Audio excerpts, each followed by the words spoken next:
tout le monde. On va continuer notre travail autour de notre écosystème Node.js. Cette vidéo, on va la consacrer à un module qui est indispensable et qu'on utilise souvent dans les applications Node.js, le module FS ou bien le File System. Donc le module FS ou bien système de fichiers, donc est l'un des modules fondamentaux de Node.js comme je vous ai dit tout à l'heure. Il est là pour assurer une certaine interaction avec les fichiers de votre machine locale. Et pour ces fins-là, il vous offre un ensemble de fonctionnalités pour pouvoir lire, écrire, modifier, déplacer, supprimer des fichiers et bien des répertoires. Donc, durant cette vidéo, on va découvrir donc les fonctionnalités principales autour de ce module. Donc, les fonctionnalités principales de ce module, donc on peut les répartir selon le cas d'usage et puis le cas d'utilisation si vous voulez. Donc, il y a les fonctions de lecture des fichiers. Et à ce niveau-là, on va découvrir deux situations. Donc, il y a des fonctions synchrones, c'est-à-dire qui bloquent le programme, le thread principal. Il effectue donc l'opération sur le fichier. Après, ils vont en la main. Il y a d'autres fonctions, c'est les fonctions asynchrones qui donnent la main à votre processus principal. Utilisez une fonction callback plutôt, qui va aller demander l'exécution de votre, si vous voulez, fonction en parallèle. Dès qu'on a un résultat, une réponse, on communique avec le thread principal. Donc, on va découvrir au niveau de la lecture, au niveau d'écriture, ces deux, si vous voulez, fonctionnalités qui permettent de faire une lecture ou bien une écriture synchrone ou bien asynchrone. Il y a des fonctionnalités pour manipuler les fichiers répertoires. Donc, on peut citer le rename pour renommer, le mkdir pour créer un répertoire, le rmdir pour supprimer un répertoire. On peut gérer les autorisations puis les accès. Par exemple, sur un fichier tel, on peut donner au propriétaire tout le droit, lire, écrire et exécuter. Pour donc les autres utilisateurs de même groupe, ou bien les autres utilisateurs en général que le droit de lecture, ou bien d'exécution, ça dépend des contextes et des situations sur lesquelles vous travaillez. Il apparaît bien que quand on parle sur un fichier, donc sûrement il va subir des modifications. On peut rajouter de contenu, on peut supprimer de contenu. Du coup, on aura besoin d'un mécanisme qui va surveiller les modifications au niveau des fichiers. Node.js, avec son module FS, il vous propose la méthode, bien la fonction watch. D'autres, si vous voulez, fonctionnalités, c'est ce qu'on appelle le real path. Comme vous le savez, donc on a la possibilité de travailler avec un chemin qui est relatif ou bien absolu. Et en général, sous Linux, on peut parler de chemin logique et puis chemin physique. Le chemin logique, donc, c'est le chemin qu'on utilise lorsqu'on veut accéder à notre fichier. Derrière lui, donc, il y a un réel path, si vous voulez. Donc, cette fonctionnalité permet de manipuler donc le chemin réel de votre fichier. Donc, on va mettre en place quelques, si vous voulez, ateliers autour de cette, si vous voulez, ce module dédié aux gestions de fichiers, ce qu'on appelle le FS. La première des choses, si vous voulez utiliser ce module-là, selon ce qu'on a vu la dernière vidéo lorsque je vous ai parlé de module, pour intégrer un module, donc sûrement vous allez utiliser le require. Donc vous allez faire appel à require FS. Ce module, contrairement à ce que je vous ai montré la dernière vidéo, il est intégré dans Node.js. Dès que vous pouvez faire l'appel directement sans qu'il y ait une installation derrière. Après, comme je vous ai dit tout à l'heure, on va commencer par un exemple autour de lecture. Donc, on a deux cas de figure. Donc, il y a une lecture synchrone, c'est-à-dire, il bloque tout jusqu'à donc la fin du traitement sur le fichier, jusqu'à la lecture du dernier caractère. Il y a une autre qui utilise, donc, si vous voulez, en quelque sorte, la notion ou bien le concept asynchrone qui va vous permettre de continuer l'exécution de votre programme. L'autre, si vous voulez, traitement sera effectué en tâche de fond. Une fois qu'on a le résultat, on peut communiquer avec le thread principal. Donc, je vous demande de lancer VS Code et de créer un dossier qui porte le nom, si vous voulez, TPFS. Moi, je l'ai déjà préparé auparavant. Donc, vous allez créer un dossier qui porte le nom TPFS, qui sert comme un work space pour notre module. Donc, on va créer donc un premier module, un premier fichier si vous voulez, qu'on va l'appeler donc readfile.js.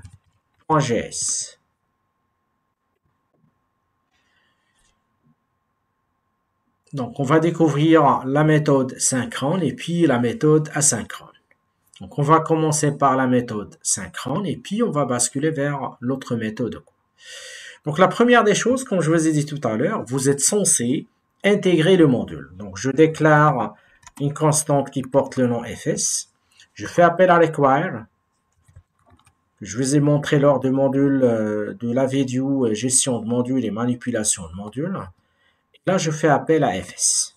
C'est-à-dire que cette variable fs fait appel à ce module-là qui permet la manipulation des fichiers donc, et des coûts. Vous avez la possibilité d'utiliser les fonctionnalités que je vous ai présentées tout à l'heure. J'affiche un message comme quoi lecture de fichiers, donc console log.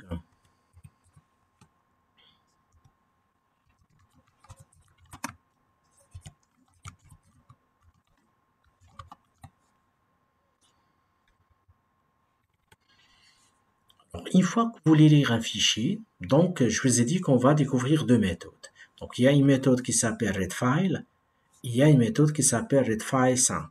La première, elle est asynchrone, la deuxième, elle est synchrone. On va commencer par la méthode synchrone, donc j'aurais dû faire un fs.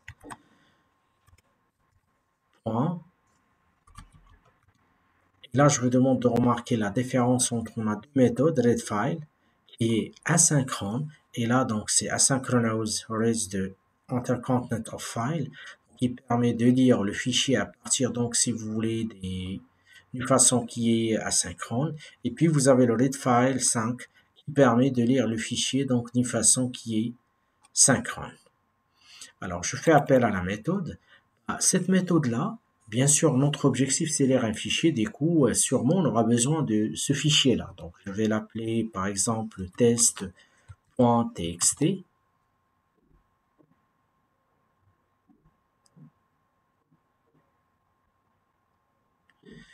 Il apparaît bien qu'à ce niveau-là, donc, le système, il va donc nous demander de faire la lecture à partir donc de notre fichier.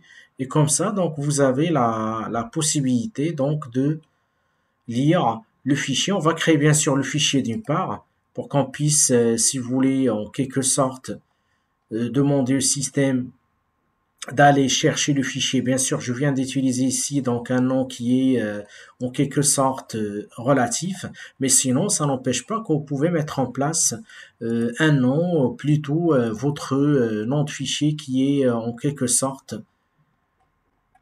global, quoi. Donc, on va commencer par le cas local, plutôt le chemin relatif, et par la suite, on est censé donc bien sûr, donc la fonction qu'on vient de mettre maintenant, c'est une fonction asynchrone. Je vais créer déjà le fichier qui porte le nom. Mais pour le moment, on va faire un test. On va supposer que le fichier n'existe pas pour voir est-ce que la fonction read elle est capable de créer le fichier s'il n'existe pas. Bien sûr, donc quand on fait readfile synchrone, il va lire donc tout le fichier. On est censé donc mettre le résultat dans une variable. Du coup, je déclare un var content.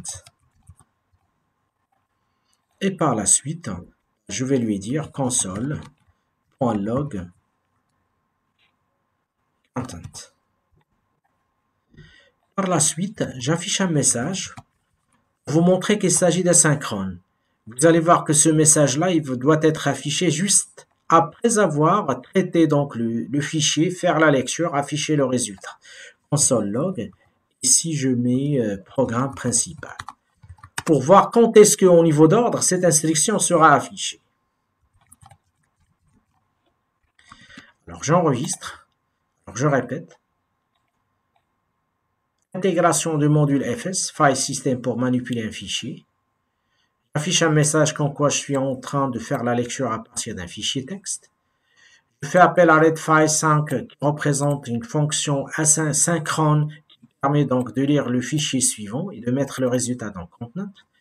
J'affiche le résultat et puis je rends la main vers le programme principal avec un simple affichage. Je vous demande de retenir que pour le moment, j'ai utilisé donc un chemin relatif. le fichier n'existe pas. On va voir comment Node.js va se comporter. Est-ce qu'il va créer le fichier, cette méthode readFile synchrone, ou bien il va déclencher une exception. Donc, je vais demander de lancer le terminal.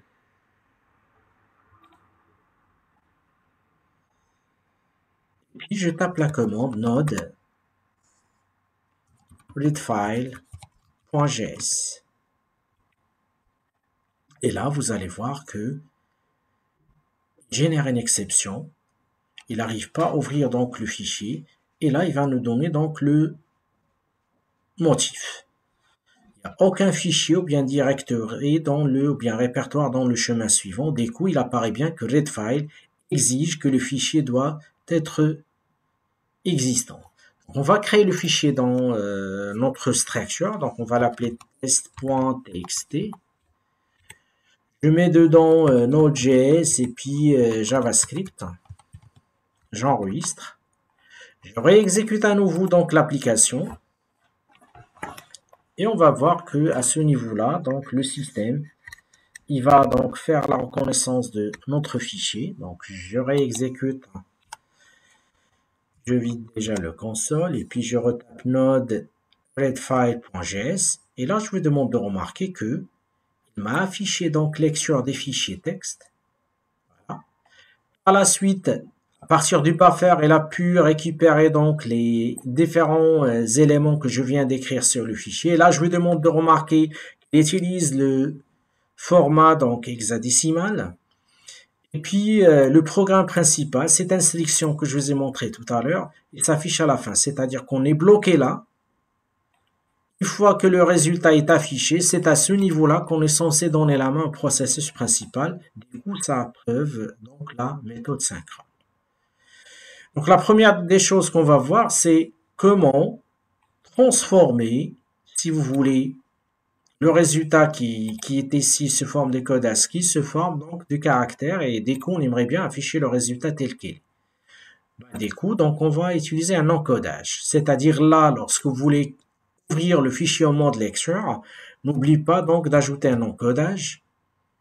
Okay. Donc le premier paramètre c'est encoding qui est optionnel. On les a pas mis, donc il a pris un codage prédéfini. Sinon, on va choisir donc l'encodage que vous voulez. Donc ici, par exemple, je vais choisir l'encodage ETF8. Quand je réexécute, vous allez voir qu'on se retrouve avec le fichier tel qu'il est. Mais l'essentiel, avec cette méthode synchrone, il apparaît bien que on est bloqué à ce niveau-là. Une fois que le traitement est effectué, le résultat s'affiche. C'est à ce niveau-là qu'on va rendre la main à notre programme principal. Et du coup, vous allez voir après qu'on on a une autre vidéo autour de ce concept de synchrone et puis asynchrone. Donc, on passe maintenant à la deuxième. Donc, ça, c'est la lecture donc avec une méthode qui est synchrone. Maintenant, on va passer à l'utilisation de la méthode asynchrone readfile. Et vous allez voir que cette méthode, elle utilise donc une fonction de callback qui va lui permettre de rendre la main au processus principal, aller exécuter donc l'action tâche de fond. Une fois qu'on a la réponse, on la communique avec, si vous voulez, le process principal. Donc, je reviens vers VS Code. Je vais demander de créer un nouveau fichier qu'on va l'appeler readfile 5. Je vais dire asynchrone.js.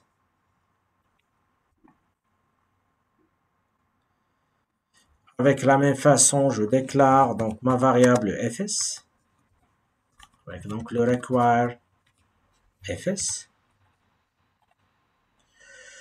Je déclare donc par la suite, on est censé donc, comme tout à l'heure, afficher qu'en quoi qu'on est dans la lecture.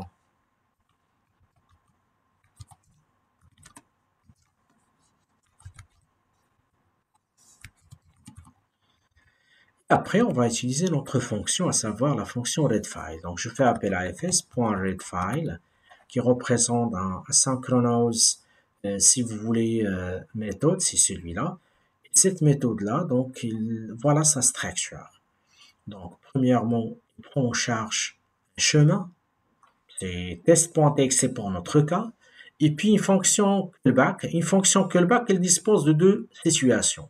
S'il y a un problème, donc il est censé générer une erreur, on s'arrête. Si on n'a pas de problème, bah, il va retourner des datas et on est censé donc exploiter ces datas en quelque sorte.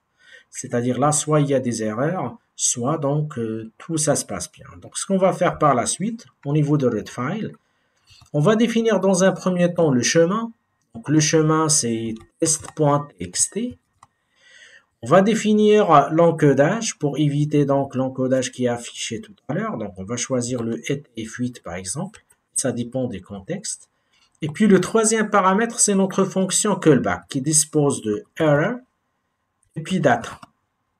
Error, elle sera déclenchée donc s'il y a des problèmes. Et puis data, donc c'est les données qu'on vient de récupérer à partir du fichier si tout ça se passe bien. Ok, donc on va lui dire si error. Donc on va s'arrêter à ce niveau-là. Sinon, on va récupérer les données. Du coup, ce qu'on va faire, c'est qu'on va afficher donc console.log, puis on fait appel à notre data. Et par la suite, on rend la main à notre programme principal. On va voir par la suite quand est-ce que cette instruction sera affichée pour qu'on puisse comparer avec la première situation. Donc console.log, là je fais appel à programme principal.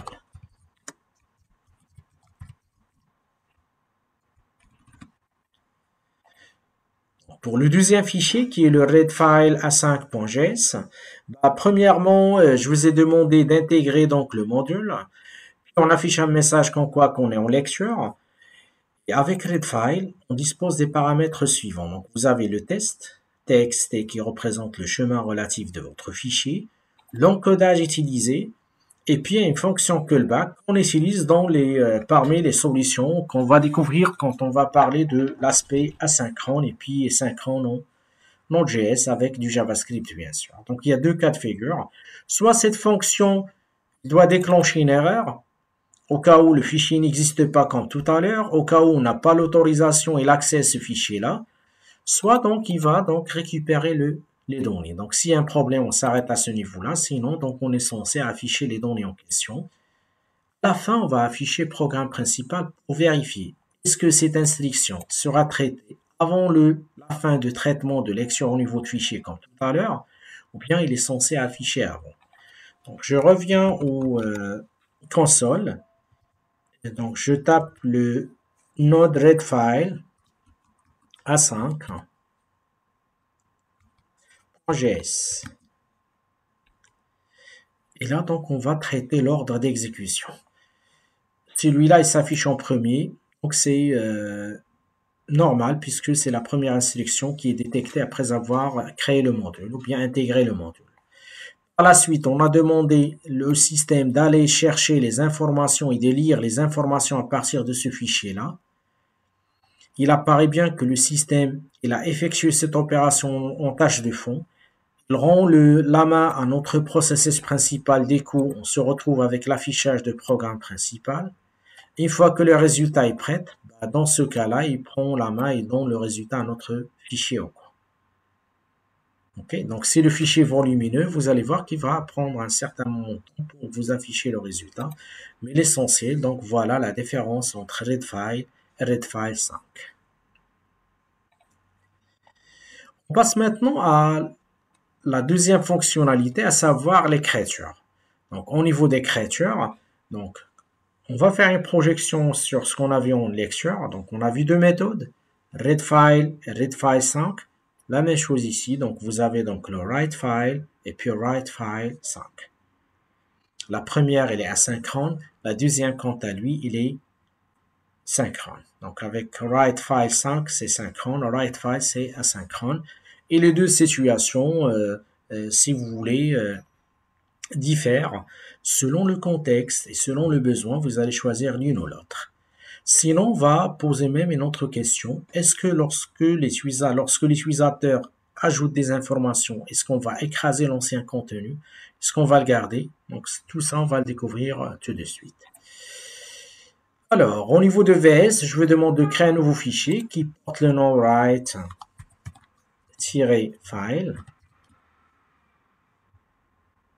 .js. Je peux récupérer donc ces deux instructions si vous voulez. Ainsi que celui-là. Et on travaille à l'intérieur et on va customiser notre programme. L'intégration de FS est indispensable. Ici donc, écriture en mode synchrone.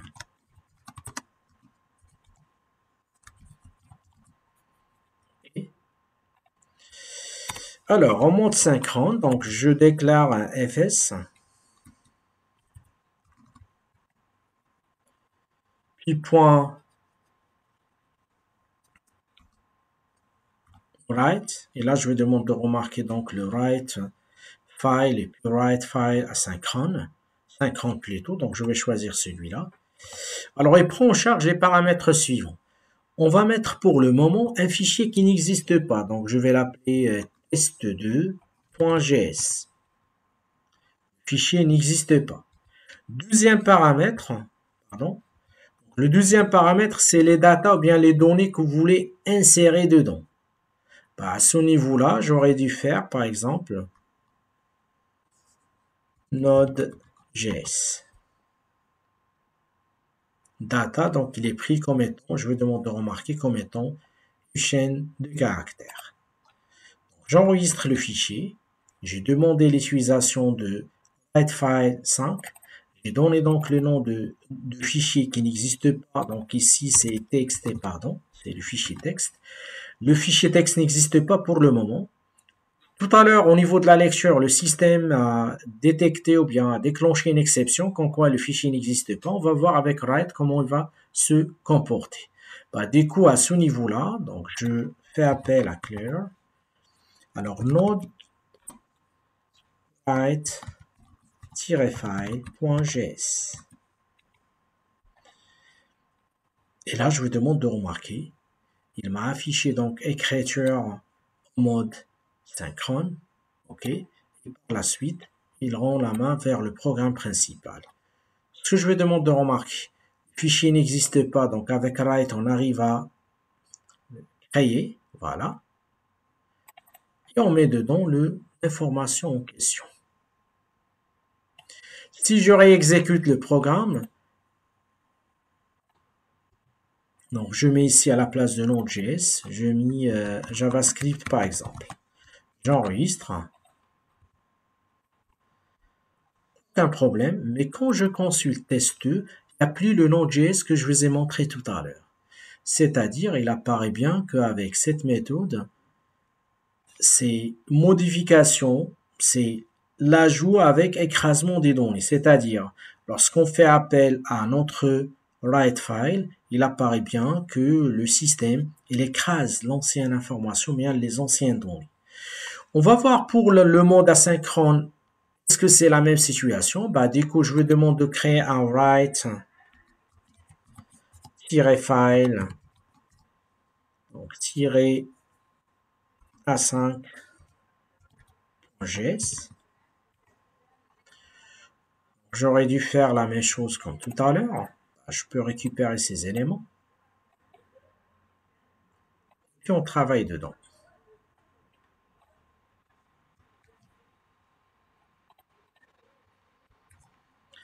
On a maintenant la lecture. J'intègre le module. On a l'écriture asynchrone. Là, donc, je vais utiliser la méthode writeFile. Je donne le chemin. Je donne donc le traitement que j'aimerais bien exécuter. Donc ici, je mets par exemple Node.js. Virgule, donc je fais appel à notre callback, donc qui prend en charge tout simplement une fonction error.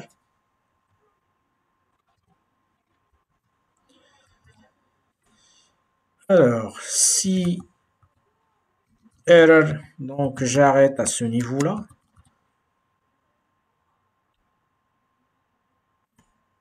Sinon, donc j'aurais dû faire appel à console.log modification effectuée. On va voir avec ce bout de code qu'est-ce que ça donne. Alors, on fait appel maintenant à write_file-a5. Alors, comme vous le voyez, donc il permet donc d'afficher écrire en mode asynchrone. Il affiche programme principal avant d'exécuter ça, puisqu'il rend la main au thread principal tout en exécutant cette tâche comme tâche de fond. Et puis il m'affiche comme quoi modification effectuée, c'est-à-dire que l'écriture s'effectue sans problème. Et quand je consulte test 2, je vous demande de remarquer que write_file 5, il permet donc d'écraser les anciennes informations de votre fichier. Pour donc éviter ce genre de problème, Node.js il vous propose une autre fonction qu'on peut intégrer pour garder les anciennes données et puis les anciennes valeurs. Du coup, je peux donc créer un nouveau, si vous voulez, fichier que je vais l'appeler write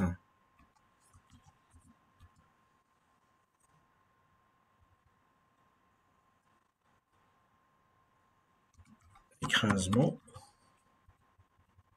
plutôt son.js.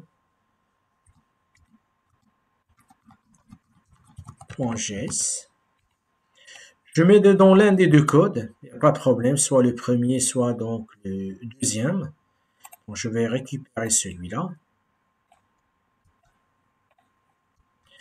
Et là, je vais changer donc le write_file par la fonction append_file. Là, je vous demande de remarquer, lui-même, il dispose de deux variantes. Si vous voulez utiliser l'aspect asynchrone, ça va être append_file. Si vous voulez utiliser l'aspect asynchrone, ça va être append_file system.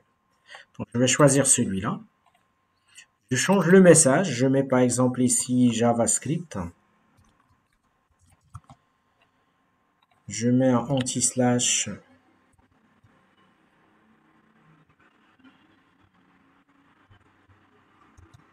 n à titre d'exemple.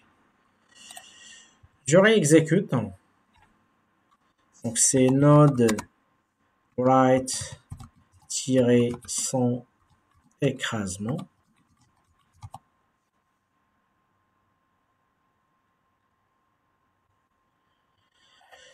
Il m'affiche écriture en mode asynchrone, programme principal en premier, puis modification effectuée. Quand je consulte, alors là, je me demande de remarquer qu'effectivement, on a le Node.js et juste en dessous le JavaScript qui s'affiche. Et du coup, il apparaît bien que le append, il est là pour résoudre ce problème d'écrasement des anciennes données.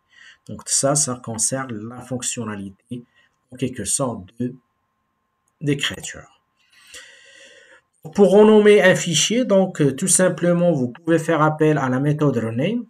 Avec la méthode rename, donc vous pouvez donc lui donner l'ancien path, nouveau path, et puis un callback, puisque lui-même c'est une fonction qui s'exécute en tâche de fond, qui permet de renommer le fichier en question.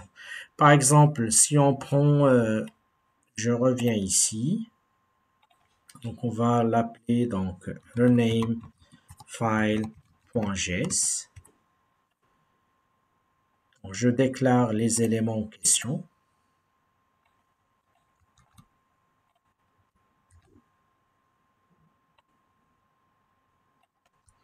Donc, on renommer un fichier. Là, on fait appel à notre fs.rename. Et là, toujours, on a les deux méthodes rename5 et rename qui est asynchrone. À ce niveau-là, il faut donner donc old path, l'ancien chemin. Pour notre cas, c'est test par exemple .txt. Le deuxième paramètre, c'est le new path, le nouveau chemin. Donc pour notre cas, on va l'appeler test-node plutôt fs.txt. Troisième paramètre, c'est si vous voulez le callback qui prend en charge donc tout simplement, il ne va rien récupérer, mais plutôt il peut déclencher une exception. Du coup, on va voir error. Et comme tout à l'heure et comme toujours, donc s'il y a donc une erreur Là, on est censé donc générer une exception avec le true. Sinon, on est censé dire au système afficher pour nous un console log en quoi modification du nom bien effectué par exemple. Pour s'assurer qu'il s'agit de synchrone, bah, toujours notre console.log programme principal.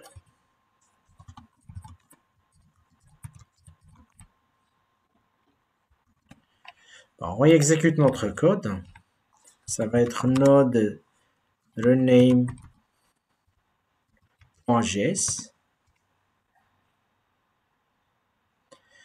Et tout c'est rename file.js.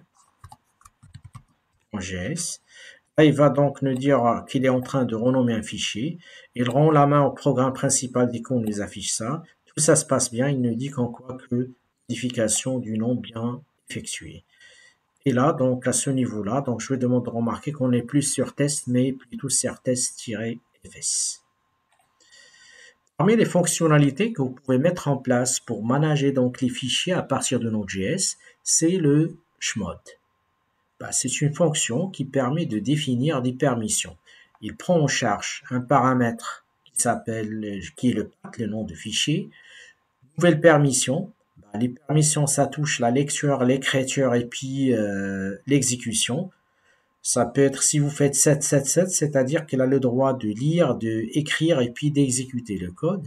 Et puis un rollback au cas où vous voulez donc distinguer le cas là où il y a un problème et puis l'autre cas. Et souvent dans les méthodes asynchrones, on utilise donc ces rappels. La dernière chose qu'on va découvrir ensemble, c'est comment surveiller un fichier. Je vous ai dit tout à l'heure que sûrement votre fichier va subir des modifications. Vous voulez avoir donc un certain mécanisme de surveillance pour vous avertir qu'il y a des modifications effectuées sur le fichier.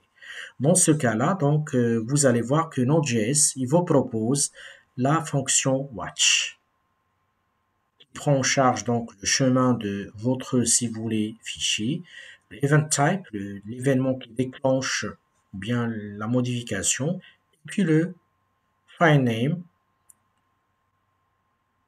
Et du coup, à ce niveau-là, on va découvrir ensemble comment mettre en place cette situation et puis comment demander au système de garder un œil sur les modifications effectuées sur le fichier. Donc, on va créer un nouveau fichier qu'on va l'appeler donc watchfile.js.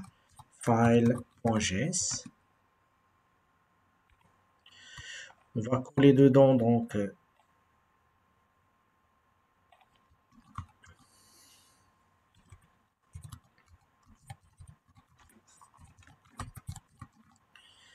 on va surveiller notre fichier. On va faire une surveillance sur le fichier test2.txt qu'on a créé tout à l'heure. Alors pour ce faire, donc je fais appel à fs.watch file. Donc si vous faites watch file, c'est pas la peine de définir donc si je mets le watch de court, il va demander donc le path et par la suite il est censé donc demander les autres informations quoi. Donc si vous faites un watch file, donc qu'est-ce qu'il va demander comme paramètre? Le file en question. Voilà, donc à ce niveau-là, donc j'aurais dû faire appel à mon fichier qui s'appelle s2, pardon, ça va être notre simple code, .txt. Puis les autres sont donc des options. Donc ici, j'aurais dû faire, je définis donc deux choses. Vous avez donc le current state, puis l'ancien état. Si on met déjà avec celui-là, qu'est-ce que ça donne?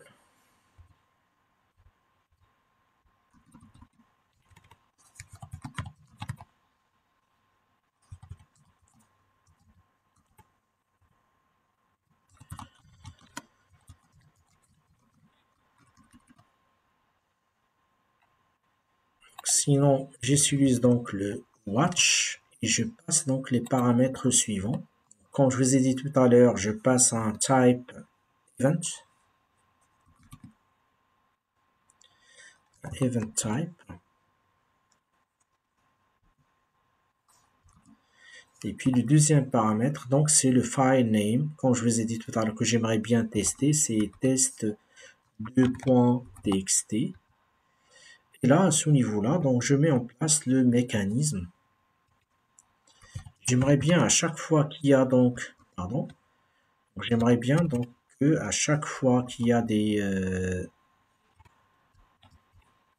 bien sûr le fichier il faut le délimiter entre simple cotes.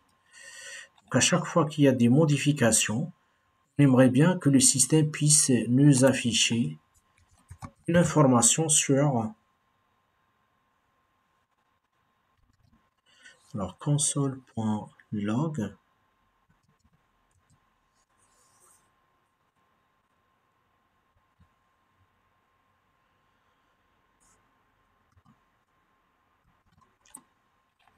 Bien sûr, ici, ça va être, un file name qui est déjà prédéfini au niveau donc de la structure watch.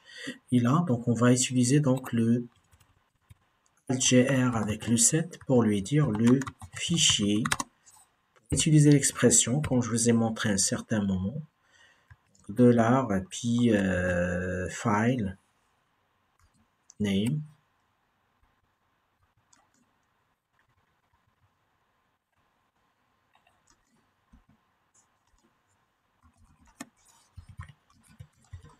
A été modifié au cours. C'est-à-dire, ce qu'on va lui dire, c'est que intégrer le module FS. Au niveau de console, donc on va afficher un message comme quoi qu'on est en train de surveiller un fichier. Avec le watch, donc on lui demande de surveiller le fichier test2.txt. Event type, donc qui permet de définir à partir de Node.js l'événement déclencheur de la modification. File name, c'est le fichier en question. On va lui dire par la suite, à chaque fois qu'on touche le fichier test2.txt, vous êtes censé donc nous générer un message comme quoi une modification est bien effectuée. Donc j'enregistre le code, je reviens en console, donc j'exécute le node avec watch donc file.js.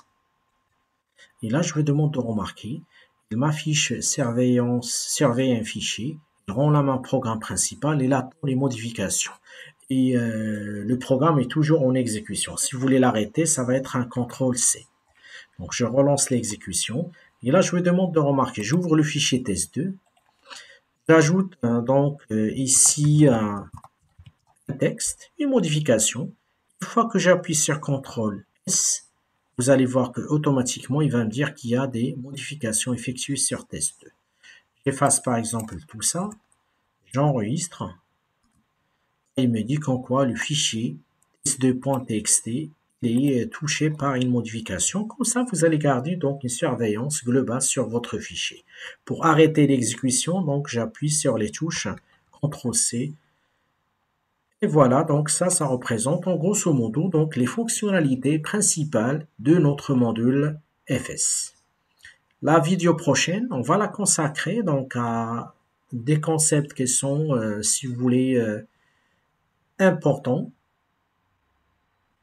à savoir donc les événements et puis l'aspect asynchrone avec le Node.js et qui représente un point fort de cette techno, bien de ce écosystème. Si vous avez des questions, n'hésitez pas à les poster donc en dessous de la vidéo. Je vous remercie et à la prochaine.